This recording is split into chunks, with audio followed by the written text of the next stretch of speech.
Hello दोस्तों, स्वागत करता हूं आपका अपने यूट्यूब चैनल एक्सीलेंस स्टडी अड्डा में। आज हम जो बात करेंगे, जो हमारा बहुत ही डिमांडिंग टॉपिक है, हाउ टू स्कोर 95 प्लस। सबको 95 प्लस चाहिए। 95% प्लस कैसे हमको लाना है। पहली बात हम इसमें करेंगे कि हमको टाइम टेबल क्या फॉलो करना है, बुक्स कौन सी यूज करनी है, स्ट्रेटजी अपनी क्या रखनी है और कौन सी बेस्ट होगी हमारे लिए। पहली बात हम करते हैं टाइम टेबल की। टाइम टेबल क्या है। टाइम टेबल मान लीजिए मैंने आपको दे दिया 6 बजे से ये आपको ये पढ़ना है, 7 बजे से ये पढ़ना है, बट आपको उस टाइम आपको कुछ और पढ़ने का मन कर रहा है। मैंने आपको 6 से 7 दे दिया मैथ पढ़ना है, बट आपको उस समय पढ़ने का मन कर रहा है इंग्लिश। तो क्या करेंगे, आपका मन तो लग नहीं रहा है, आप किताब लेके बैठे हैं मैथ की, बट आपको तो पढ़ना इंग्लिश है, मन तो आपका इंग्लिश पढ़ने का कर रहा है, तो आपका 1 घंटा वेस्ट। हमको क्या करना है, टाइम टेबल अपने अकॉर्डिंग अरेंज करना है। बस स्टडी टाइम मैं आपको डिसाइड कर सकता हूँ, दे सकता हूँ, बट आपको सब्जेक्ट जो है अपने अकॉर्डिंग चूज करना है। हमको जो 95% लाने के लिए जो मिनिमम या एवरेज या मैक्सिमम जो हमको पढ़ना होता है वो 6 to 7 आवर्स या 5 to 7 आवर्स हमको पढ़ना होता है। वो 5 to 7 आवर्स डिसाइड करता है आपके ऊपर, आप कितनी जल्दी समझ जाते हैं, कितना लेट में किसी चीज़ को समझते हैं, वो आपके ऊपर डिसाइड करता है। 5 to 7 hours per day, 5 to 7 hours का हमको आउटपुट देना है। इस 7 आवर्स में करना क्या है आपको, पर डे आप डेली का 3 आपके 5 मेन सब्जेक्ट्स होंगे।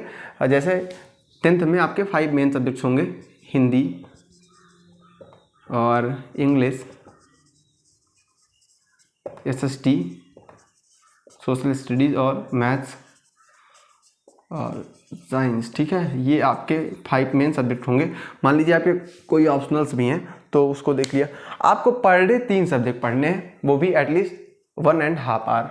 1.5 आवर आपको एटलीस्ट डेली। मैथ्स वगैरह है तो आप इसको 2 घंटे दे सकते हैं और सब्जेक्ट्स को 1.5 घंटे, मीन्स 5 घंटे का मिनिमम हो जाएगा।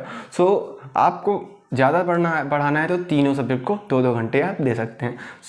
एक दिन आपको 3 सब्जेक्ट लेने हैं। मान लीजिए एक इधर से ले लिया, एक मैथ का ले लिया और एक साइंस का। आपको हिंदी और इंग्लिश में कम टाइम लगेगा क्योंकि ये सब्जेक्टिव है, इसमें केवल बस स्टोरीज होती हैं, हमको पढ़नी होती हैं। तो हमको जो 3 मेन सब्जेक्ट हमारे SST, मैथ्स और साइंस, इनको हमको ज़्यादा टाइम देना है और इनको हमको ज़्यादा फोकस करना है। आप चाहें तो पर डे 2 सब्जेक्ट भी ले सकते हैं, 3-3 आवर्स, और वीकली आप 2 दिन इंग्लिश और हिंदी को भी दे सकते हैं। आपको क्या करना है, मैथ्स और एक दिन एक सब्जेक्टिव सब्जेक्ट और एक न्यूमेरिकल वाला सब्जेक्ट मैथ के साथ एक सब्जेक्टिव सब्जेक्ट लेना है जिसमें, और आपको क्या करना है, प्रैक्टिस करनी है, डेली पढ़ना है आपको। पढ़ते टाइम आपको क्या पढ़ना है, पहले सीक्वेंस क्या फॉलो करना है, पहले NCERT की बुक की रीडिंग करनी है और आप वीडियो भी देख सकते हैं।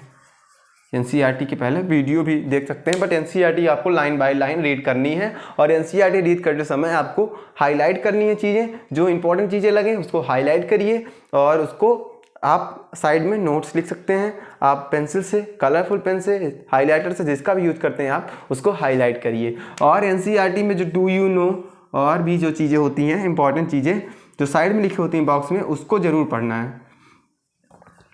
क्योंकि अभी जो इस समय टाइम चल रहा है, यहाँ पर केस बेस्ड क्वेश्चन बनते हैं और वो केस बेस्ड क्वेश्चन उन्हीं बॉक्स से, डिब्बों से बनते हैं। अगर आप उनको पढ़ लेंगे आपके 20 नंबर जो केस बेस्ड के हैं वो तो फिक्स हो जाएंगे। आपको यहाँ से ऐसे करना है, डू यू नो वगैरह आपको सब कुछ पढ़ना है। और सेकंड क्या करना है आपको, NCERT मान लीजिए आपकी हो गई। NCERT में क्या करना है, पहले कॉन्सेप्ट क्लियर करना है। NCERT पढ़ के चाहे करिए, चाहे वीडियो देख के करिए, फिर NCERT लाइन बाय लाइन करनी है, उसका डू यू नो सब कुछ करना है। और फिर NCERT के एग्जाम्पल्स, NCERT के यहाँ से एग्जाम्पल्स, इंटेक्स्ट क्वेश्चन होते हैं उसमें, इंटेक्स्ट और एक्सरसाइज के क्वेश्चंस करने हैं।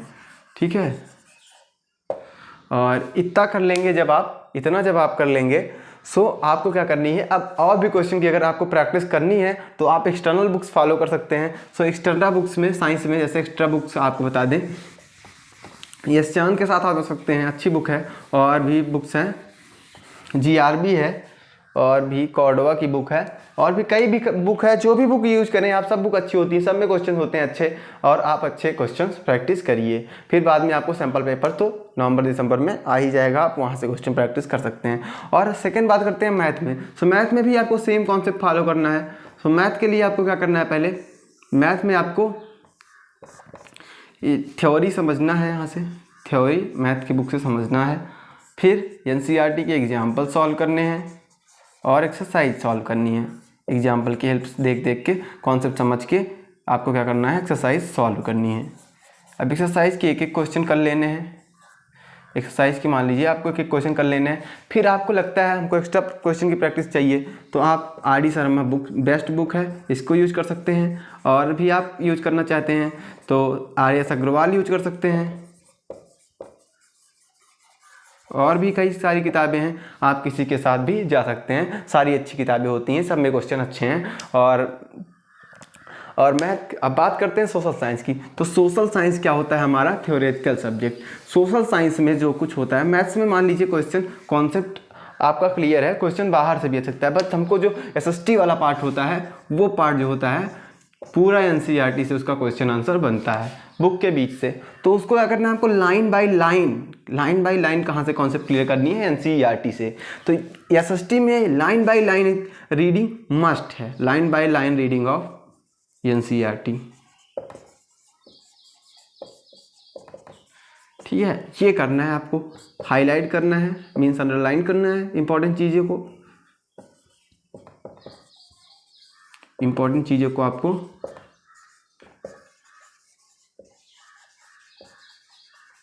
और आपको कुछ एक्स्ट्रा इन्फॉर्मेशन उस टॉपिक से मिलती है तो आपको साइड में ही पेंसिल से लिख लेनी है। ये काम आप यहाँ से कर सकते हैं। फिर आपको क्या करना है, फिर उसमें से एनसीईआरटी का क्वेश्चन आपको सॉल्व करने हैं।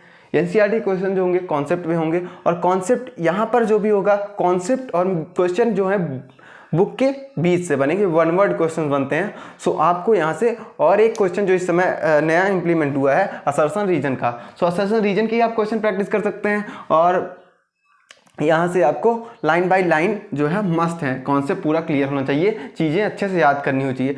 लोग बोलते हैं मैंने पढ़ा था तो उस समय मुझको लगा कि सब कुछ याद हो गया, सब कुछ आ गया, पर बाद में मुझको चीज़ें याद नहीं हुई।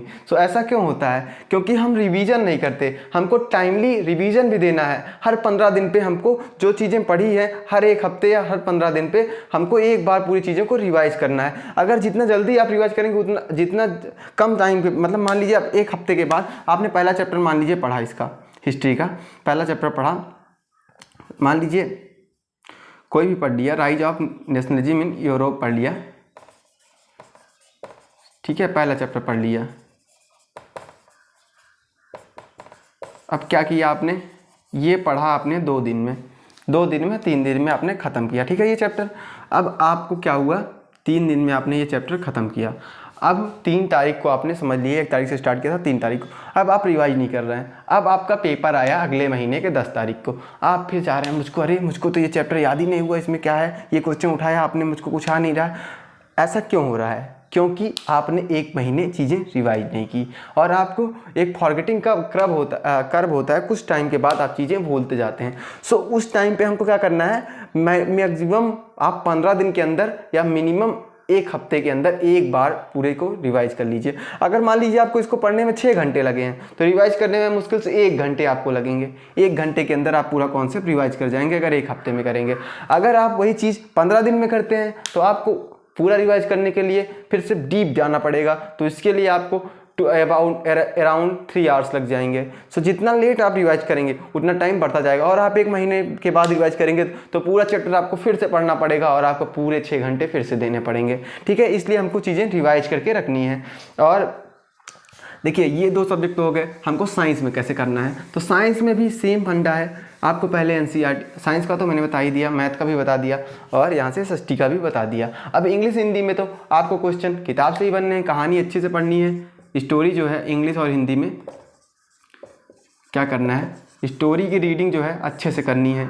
इंपॉर्टेंट जो कुछ लगता है उसमें भी अंडरलाइन करना है। एनसीईआरटी की ही रीडिंग इसमें करनी है और कहीं बाहर जाना नहीं है। कुछ क्वेश्चन प्रैक्टिस करने हैं तो आपको टीचर खुद ही पूछेगा आपके क्वेश्चन, वो आप क्वेश्चन प्रैक्टिस कर सकते हैं या खुद से आप सोच के क्वेश्चन बना सकते हैं। इसमें लाइन बाय लाइन में क्वेश्चन की इन्फॉर्मेशन होती है। आप जितना अच्छे से स्टोरी को पढ़ेंगे उतना अच्छा से आप आंसर कर पाएंगे और लिखने का तरीका सीखिए। इसमें हाउ टू एनसीईआरटी के डायरेक्ट वर्ड अगर आप यूज़ करेंगे तो एग्जामिनर का इंप्रेशन जो होता है बहुत अच्छा बनता है। इसलिए हमको यहाँ पर डायरेक्ट वर्ड्स यूज करने चाहिए बुक के, एनसीईआरटी के। आपको पेपर के आंसर में डायरेक्ट यूज करना चाहिए, इससे हमारा इंप्रेशन अच्छा बनता है और नंबर अच्छे मिलते हैं हमको। ठीक है, अब हम बात करते हैं आपके मान लीजिए ऑप्शनल है, आप वो भी कवर कर लेंगे। ठीक है, ऐसे आपको मिनिमम डेली 5 to 7 आवर्स में, आप अगर इससे ज़्यादा दे सकते हैं तो 10 आवर्स कर लीजिए, 8 आवर कर लीजिए, 9 आवर कर लीजिए, आपके अकॉर्डिंग है आपको कितना जल्दी समझ में आता है। बस आप जितना टारगेट करिए उसको अचीव करिए। उसको अचीव करने के लिए आपको 12 घंटे लगते हैं, 12 घंटे दीजिए। आपको 5 ही घंटे में हो जाता है तो 5 घंटे में दे दीजिए, बट आपका डेली प्रैक्टिस होना चाहिए। मान लीजिए एक दिन आपने 16 घंटा पढ़ लिया, अगले दिन आपकी हालत इतनी ख़राब है कि आप 16 मिनट भी नहीं पढ़ पाए, तो आपका क्या हुआ, आपका डिस्टर्ब हो गया ना रूटीन। आपको रूटीन बना के चलनी है डेली। आप मान लीजिए एक दिन टाइम टेबल आपने बनाया डेली का 6 घंटे, तो आप डेली उसको 6 घंटे पढ़िए। भले आपने डेली मान लीजिए 5 बजे से स्टार्ट किया था, 5 से 6, 5 से 7 मान लीजिए मैथ, 7 से 9 साइंस, यहाँ से मान लीजिए 7:30 से 9:30 कर दिया। सो साइंस,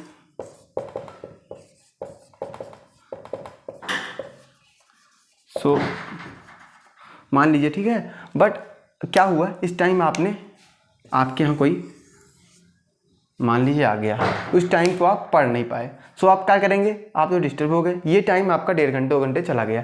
अगर मान लीजिए आपने टाइम टेबल अपने अकॉर्डिंग बनाया है तो आप क्या कर सकते हैं, चेंज। आपको पता है कि आज कोई आने वाला है, इस टाइम हम नहीं पढ़ पाएंगे, सो आप क्या कीजिए, मॉर्निंग में ही आपने 3 से 5 ये चीज़ें कवर कर ली।